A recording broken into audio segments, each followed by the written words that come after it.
idol, pata ng baboy. Magluluto tayo ng kumba. May nagpaluto dito sa kapitbahay natin. So nag-charge na lang tayo ng konti.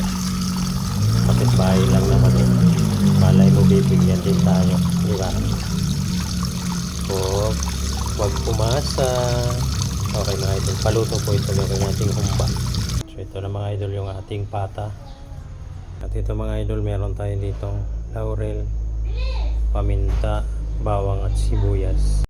Ito naman mga idol ang banana blossom. Ihalo natin sa ating pata. Kaya mga idol, papainit lang tayo ng mantika. Hingi tayo ng mantika para sa ating pata. Kunti lang mantika na gagamitin natin kasi mataba na rin yung pata eh. So painitin lang natin yan.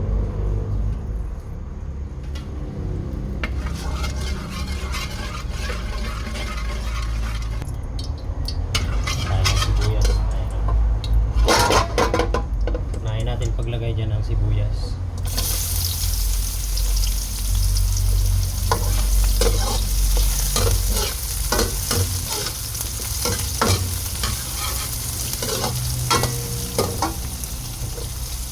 Lagyan natin yung bawang mga idol.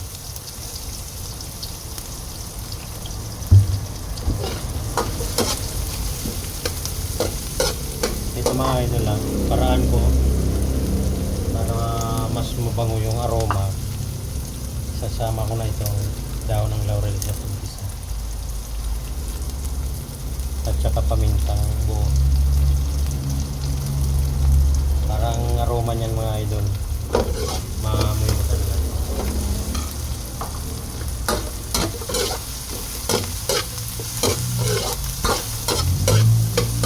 Bango. Yan, maamoy mo ng bango. Tapos pag nilagay na natin yung pata, mas lalong mabango yan. Kasi magti-trigger na yung init ng ano yan, mantika. At saka yung paminta na yan idol, pag yan sinangag mo, malinamnam ang lasa niyan. Ganyan ang paraan ko sa pagluluto. Lalagyan na natin mga idol yung pata.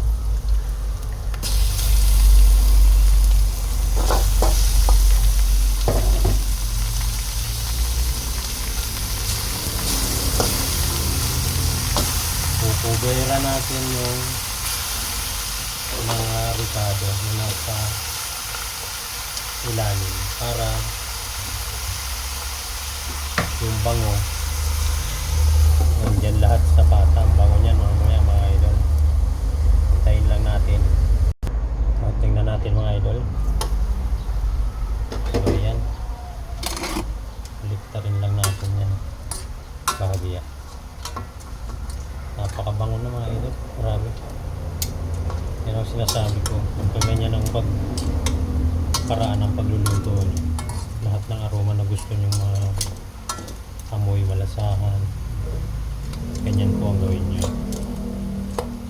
Nang sa ganun ay yung aroma na hinahanap-hanap nyo nandyan ano nyo. So yan, takpan ulit natin yung mga idol. Kamaya-maya lalagyan na natin siya ng tubig. Yan mga idol, lalagyan na natin siya ng soy sauce. Hindi na natin yan babalik na rin, mamaya na natin yan nahaluin. Soy sauce na lalagyan natin.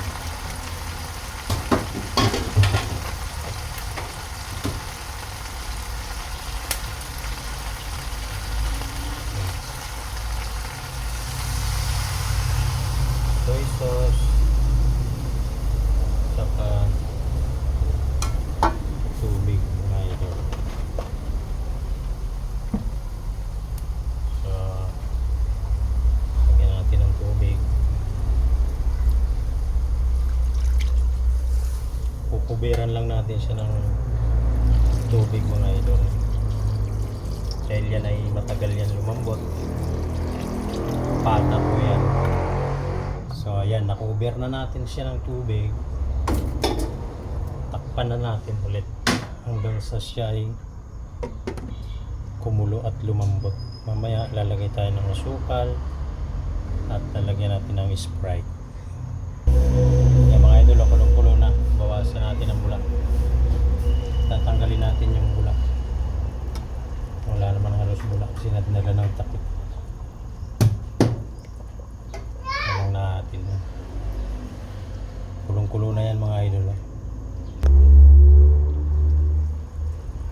Lagyan natin mga idol ng asukal na yan para lumasa na hanggang loob ng pata. Yan.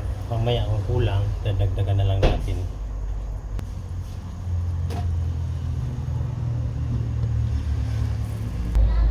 Ayan na. Ow! Uy, malapit-lapit ng lumambot.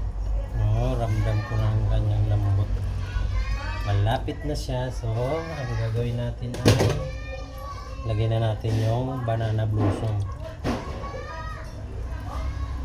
Gusto ko kasi yan lutong-luto sa yung parang gutay-gutay na talaga siya.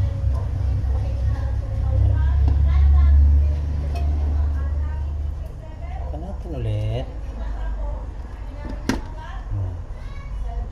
Mahaba-haba na itong ating video nito kasi tagal siya. Lagyan na tayo mga idol ng suka kasi malapit na yan maglambot. Para maluto ang suka, luto na rin siya.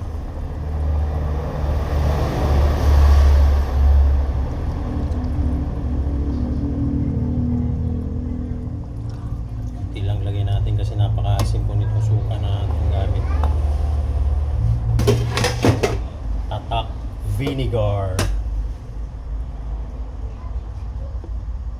Ayan na. Ayan. Hoy, tuyo na. Medyo tuyo na mga idol. Pinapalambot pa natin. Talagang kailangan yung yan, kumakalas na sa buto. Yun ang masarap dyan mga idol, yung kalas na sa buto. Yung ating pata. Ayan na mga idol. Luto na. Lambot na niya. Makalas na yung niya, laman niya sa buto. Kaunting kimbot na lang.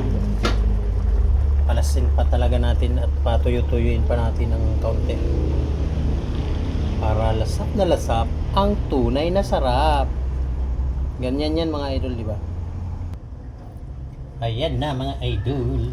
Ayan, luto na mga idol, oh. Luto na. Ayos na ito mga idol. Maganda yan, medyo may sauce ng kaunti. Ayan.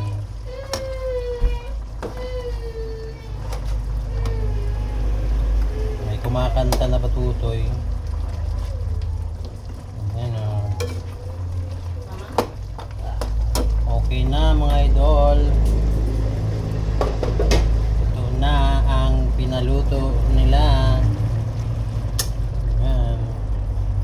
Ayan mga idol, oh. Napakalambot mga idol. So yan, maraming salamat po.